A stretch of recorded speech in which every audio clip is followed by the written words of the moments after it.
Governor Scott Walker looks back on the past year as a success. During an interview with the MacIver Institute, he touted the state's unemployment rate and overall workforce participation as major victories coming out of 2015. Over two-thirds of the people in the state are working. That's literally one of the highest in the country. Our unemployment rate's one of the lowest it's been in 14 and a half years. And at least according to two statistics from the U.S. Department of Labor, last year we saw literally the highest level of total employment in the state that we've seen in some 20 years. Governor Walker said that out of everything he accomplished in 2015, he was proudest of his successful efforts to move unemployed, able-bodied adults off government assistance towards a life of independence. One of the best things we started doing this last year was moving adults who don't have kids, who are seeking food stamps, from dependence to true independence. Literally thousands of individuals that we helped move into the workforce. It's good for the taxpayers because it relieves the burden. It's good for employers who are desperately looking for people with the skill sets needed to fill the many, many jobs that are open today. But best of all, it's good for the person. And as 2016 begins, the governor is reflecting on a milestone. This spring will mark 5 years since the enactment of a signature achievement, Act 10. Walker said the law has kept the lid on property taxes and has led to substantial savings across all levels of government. A MacIver Institute study recently estimated the savings from Act 10 at $3 billion statewide. So that's real money. That's real money. You had Democrats in the past say, oh, it's a couple bucks here, a couple bucks there. Over 4 years, $900 is a tremendous, tremendous savings. Governor Walker noted that just 5 years ago, taxes were on the rise in Wisconsin, making the landmark law's impact even more significant. And when you look at not only the savings in property taxes, but where they were headed, 10 years or a decade before I was in office, it was like 27% increase. It's actually gone down now. That's a tremendous impact. But Walker also emphasized how local officials have been given more decision-making power and flexibility in their own school districts since the passage of collective bargaining reform. Oh, it's tremendous. You think about the other day, literally I saw a school board member from a community called Independence, and he was telling me, he'd seen me a few years ago, told me how thankful he was back then. He said, I'm still just as excited, not just because you gave us budgetary savings, more importantly because you gave us the ability to control our schools.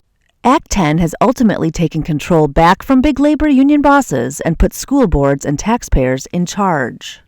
They and the superintendents and principals they hire, instead of a handful of big government union bosses calling the rules, now the people get to. His focus for 2016 will shift to workforce development. With many jobs available but going unfilled, Walker says the state should be a partner in helping individuals not only find jobs, but careers. The challenge now is not just about creating jobs, it's about filling those jobs with people who are qualified with the education and skills they need to fill them. In particular, Walker says that while technical colleges most commonly offer dual enrollment programs, he says Wisconsin's four-year institutions should offer similar programs to fast-track promising high school students. But I think there's more that can be done to actually move that into our University of Wisconsin system and start having, with course options, high school seniors start taking courses that qualify beyond just AP, but qualify for credit.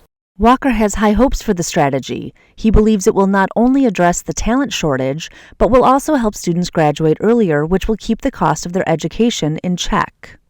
I think it's reasonable. You could get to, at least in some degree areas, to 3-year degrees. And you talk about student loan debt, you talk about rising cost of higher education.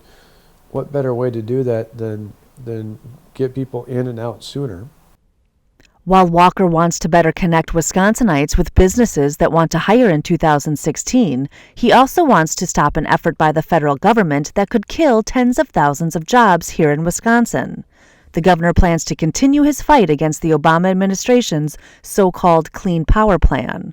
Wisconsin signed on to 2 lawsuits along with 26 other states to stop the plan late last year. Thankfully, Brad Schimmel is an attorney general who understands and gets the impact it has, not just on employers, but particularly when it comes to manufacturing, which is our lifeblood here, that and agriculture. You're talking about thousands and thousands of lost manufacturing jobs. Walker said that not only will the plan cost jobs, but it will dramatically increase electricity bills in Wisconsin. You're looking at close to 20% rate increases, depending on what report you look at. That's huge.